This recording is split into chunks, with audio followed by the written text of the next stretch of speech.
ਪੈਸਾ ਪੈਸਾ ਕਰਦੀ ਦੁਨੀਆ, ਪਰ ਪੈਸਾ ਕਰੇ ਖੁਆਰੀ। ਹੱਕੀ ਪੈਸਾ ਸੋਭਾ ਜਗ ਤੇ, ਮਨਸੂਰ ਹੱਕ ਦੀ ਕਿਰਤ ਨਿਆਰੀ। ਹੱਕ ਦੀ ਕਿਰਤ ਨਿਆਰੀ। ਵਾਹਿਗੁਰੂ ਜੀ ਕਾ ਖਾਲਸਾ, ਵਾਹਿਗੁਰੂ ਜੀ ਕੀ ਫਤਿਹ।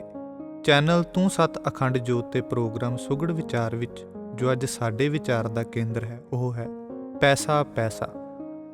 ਅੱਜ ਦੇ ਇਸ ਮਾਡਰਨ ਮਟੀਰੀਅਲਿਸਟਿਕ ਯੁੱਗ ਵਿੱਚ ਪੈਸੇ ਦੀ ਅਹਿਮੀਅਤ, ਇਸ ਦਾ ਪ੍ਰਭਾਵਸ਼ਾਲੀ ਵਜੂਦ ਹਰ ਕੋਈ ਜਾਣਦਾ ਹੈ, ਕਿਉਂਕਿ ਇਸ ਪਦਾਰਥਵਾਦੀ ਲੋਕ ਵਿੱਚ ਇਹ ਹਰ ਕਿਸੇ ਦੀ ਜ਼ਰੂਰਤ ਹੈ ਅਤੇ ਮਟੀਰੀਅਲ ਦੀ ਹਰ ਜ਼ਰੂਰਤ ਪੈਸੇ ਨਾਲ ਪੂਰੀ ਹੋ ਜਾਂਦੀ ਹੈ। ਜੀਵਨ ਦੀਆਂ ਮੁੱਢਲੀਆਂ ਲੋੜਾਂ ਇਸੇ ਤੇ ਹੀ ਨਿਰਭਰ ਕਰਦੀਆਂ ਹਨ। ਪਦਾਰਥਵਾਦੀ ਜੀਵਨ ਦਾ ਇਹ ਇੱਕ ਅਜਿਹਾ ਅੰਗ ਬਣ ਚੁੱਕਾ ਹੈ ਜਿਸ ਬਿਨਾਂ ਸ਼ਾਇਦ ਇਹ ਜੋ ਸੰਸਾਰੀ ਜੀਵਨ ਹੈ ਇਸ ਦੀ ਕਲਪਨਾ ਕਰਨੀ ਮੁਸ਼ਕਲ ਹੋ ਜਾਂਦੀ ਹੈ। ਇਹ ਇੱਕ ਤਰ੍ਹਾਂ ਦੀ ਉਹ ਸ਼ਕਤੀ ਬਣ ਚੁੱਕਾ ਹੈ ਜੋ ਸਾਡੀ ਦੁਨਿਆਵੀ ਨਿੱਕੀ ਤੋਂ ਨਿੱਕੀ ਤੇ ਵੱਡੀ ਤੋਂ ਵੱਡੀ ਮੰਗ ਨੂੰ, ਜ਼ਰੂਰਤ ਨੂੰ ਪੂਰੀ ਕਰਨ ਦੀ ਸਮਰੱਥਾ ਰੱਖਦਾ ਹੈ।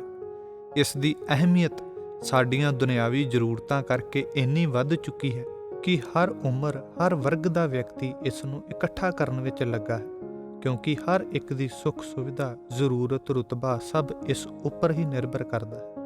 ਸਾਡਾ ਸਟੇਟਸ ਸਿੰਬਲ, ਸਟੈਂਡਰਡ ਸਭ ਕੁਝ ਪੈਸਾ ਹੀ ਤੈਅ ਕਰਦਾ ਹੈ। ਸਾਡੀ ਪੁੱਛਗਿੱਛ ਵੀ ਸਾਡੀ ਵਿੱਤੀ ਹਾਲਾਤ ਦੇਖ ਕੇ ਹੀ ਹੁੰਦੀ ਹੈ, ਜਿਸ ਕਰਕੇ ਇਸ ਦੀ ਅਹਿਮੀਅਤ ਸਾਡੇ ਜੀਵਨ ਵਿੱਚ ਖਾਸ ਬਣ ਚੁੱਕੀ ਹੈ ਅਤੇ ਇਸ ਦਾ ਅੰਦਾਜ਼ਾ ਬੜੇ ਪੁਰਾਣੇ ਤੁਰੇ ਆ ਰਹੇ ਬਜ਼ੁਰਗਾਂ ਦੇ ਵੇਲੇ ਦੇ ਅਖਾਣ ਤੋਂ ਲਾਇਆ ਜਾ ਸਕਦਾ ਹੈ। ਆਖਦੇ ਨੇ, ਜਿਸ ਦੀ ਕੋਠੀ ਦਾਣੇ ਉਸਦੇ ਕਮਲੇ ਵੀ ਸਿਆਣੇ। ਅਤੇ ਜੇ ਕਿਤੇ ਇਸ ਪੈਸੇ ਨੂੰ ਦੁਨਿਆਵੀ ਮਟੀਰੀਅਲਿਸਟਿਕ ਜ਼ਿੰਦਗੀ ਦਾ ਧੁਰਾ ਵੀ ਕਹਿ ਦਿੱਤਾ ਜਾਵੇ ਤੇ ਕੋਈ ਹੈਰਾਨੀ ਦੀ ਗੱਲ ਨਹੀਂ, ਪਰ ਗੱਲ ਜੇ ਕਿਤੇ ਗਹੁ ਨਾਲ ਵਾਚਣ ਵਾਲਿਆਂ ਦੇ, ਬਾਰੀਕ ਬੁੱਧ ਵਾਲਿਆਂ ਦੇ ਹੱਥ ਆ ਜਾਵੇ ਤਾਂ ਫਿਰ ਇਹ ਸਿੱਟਾ ਕੱਢ ਦਿੰਦੀ ਹੈ ਕਿ ਪੈਸੇ ਦੇ ਬਾਹਰੀ ਅਹਿਮ ਵਜੂਦ ਦੇ ਬਾਵਜੂਦ ਵੀ ਇਹ ਸਹੂਲਤਾਂ ਤੇ ਦੇ ਸਕਦਾ ਹੈ, ਪਰ ਅਸਲ ਜ਼ਿੰਦਗੀ ਦਾ ਸਕੂਨ ਨਹੀਂ ਪ੍ਰੋਵਾਈਡ ਕਰ ਸਕਦਾ। ਚੰਗਾ ਇਲਾਜ ਤੇ ਪੈਸੇ ਨਾਲ ਹੋ ਸਕਦਾ ਹੈ, ਪਰ ਸਵਾਸ ਉਧਾਰੇ ਨਹੀਂ ਦਵਾ ਸਕਦਾ।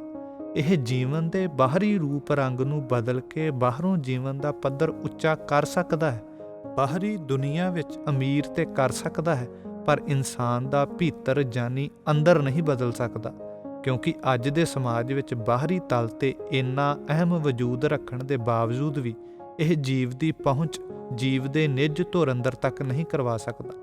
ਪਰ ਬਾਹਰੀ ਤਲ ਤੇ ਸਰਕਾਰੇ ਦਰਬਾਰੇ ਇਸ ਦੀ ਪਹੁੰਚ ਬਣਾ ਸਕਦਾ ਹੈ, ਪਰ ਜੋ ਸਭ ਤੋਂ ਸ੍ਰੇਸ਼ਟ ਸਰਕਾਰ ਹੈ, ਜੋ ਸਭ ਦਾ ਮੂਲ ਹੈ, ਉਸ ਪਰਮਾਤਮਾ ਦੇ ਦਰ ਘਰ ਪਹੁੰਚ ਨਹੀਂ ਬਣਾ ਸਕਦਾ। ਇਸ ਪੈਸੇ ਨਾਲ ਕਦੇ ਕੋਈ ਪਰਮਾਤਮਾ ਤੱਕ ਨਹੀਂ ਅੱਪੜ ਸਕਿਆ।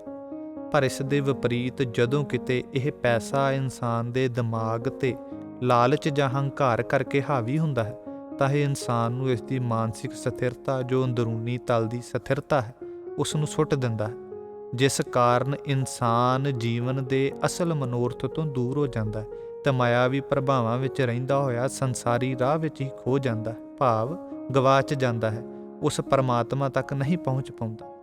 ਉਸ ਮੂਲ ਪੁਰਖ ਸਾਹਿਬ ਸਤਿ ਸ੍ਰੀ ਅਕਾਲ ਪੁਰਖ ਜੀ ਦੇ ਦਰ ਘਰ ਪਹੁੰਚਣ ਦਾ ਜ਼ਰੀਆ ਸਿਰਫ ਗੁਣ ਨੇ, ਤੇ ਇਹ ਗੁਣ ਕਦੀ ਵੀ ਪੈਸੇ ਨਾਲ ਨਹੀਂ ਖਰੀਦੇ ਜਾ ਸਕਦੇ। ਪੈਸਾ ਇਸ ਅੰਤਰੀਵ ਤਲ ਤੇ ਕੋਈ ਮਾਇਨੇ ਨਹੀਂ ਰੱਖਦਾ। ਰੂਹਾਨੀਅਤ ਪੱਖ ਦਾ ਕੋਈ ਬੌਧ, ਕੋਈ ਉੱਚੇ ਆਤਮਿਕ ਸਤਰ ਦਾ ਅਨੁਭਵ ਕੋਈ ਇਸ ਪੈਸੇ ਨਾਲ ਨਹੀਂ ਖਰੀਦ ਸਕਦਾ।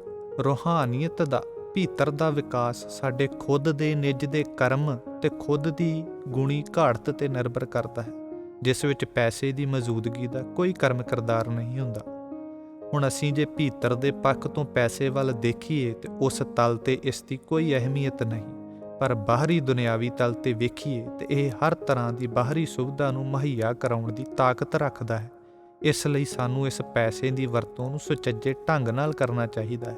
ਜੇ ਸਾਡੇ ਕੋਲ ਪੈਸਾ ਹੈ ਤਾਂ ਉਸ ਨਾਲ ਕੋਈ ਚੰਗਾ ਨੇਕ ਕਰਮ ਕਰੀਏ, ਕਿਉਂਕਿ ਹੱਕ ਸੱਚ ਦਾ ਗੁਣ ਰੱਖ ਕੇ ਕਮਾਇਆ ਹੋਇਆ ਪੈਸਾ ਜਦੋਂ ਨੇਕ ਨੀਤੀ ਤੇ ਨਿਰਸਵਾਰਥ ਭਾਵਨਾ ਨਾਲ ਸੇਵਾ ਭਾਵ ਵਿੱਚ ਵਰਤਿਆ ਜਾਂਦਾ ਹੈ ਤਾਂ ਇਸ ਪੈਸੇ ਨਾਲ ਕੀਤਾ ਨਿਰਸਵਾਰਥ ਸੇਵਾ ਭਾਵਨਾ ਦਾ ਕਰਮ ਹੀ ਸਾਨੂੰ ਦੀਨ ਦੁਨੀ ਦੇ ਵਾਲੀ ਉਸ ਪਰਮਾਤਮਾ ਸਾਹਿਬ ਸਤਿ ਸ੍ਰੀ ਅਕਾਲ ਪੁਰਖ ਪਿਤਾ ਜੀ ਦੀ ਚੌਖੜ ਤੱਕ ਲੈ ਜਾਂਦਾ ਹੈ। ਸੋ ਇਸ ਸੰਸਾਰੀ ਜੀਵਨ ਵਿੱਚ ਜੋ ਪੈਸੇ ਦੀ ਮਹੱਤਤਾ ਹੈ ਉਸ ਨੂੰ ਅਸੀਂ ਨਜ਼ਰ ਅੰਦਾਜ਼ ਨਹੀਂ ਕਰ ਸਕਦੇ, ਪਰ ਜੇਕਰ ਅਸੀਂ ਪੈਸੇ ਨੂੰ ਹੀ ਸਭ ਕੁਝ ਮੰਨ ਲਈਏ ਤਾਂ ਫਿਰ ਇਹ ਗੱਲ ਵੀ ਠੀਕ ਨਹੀਂ।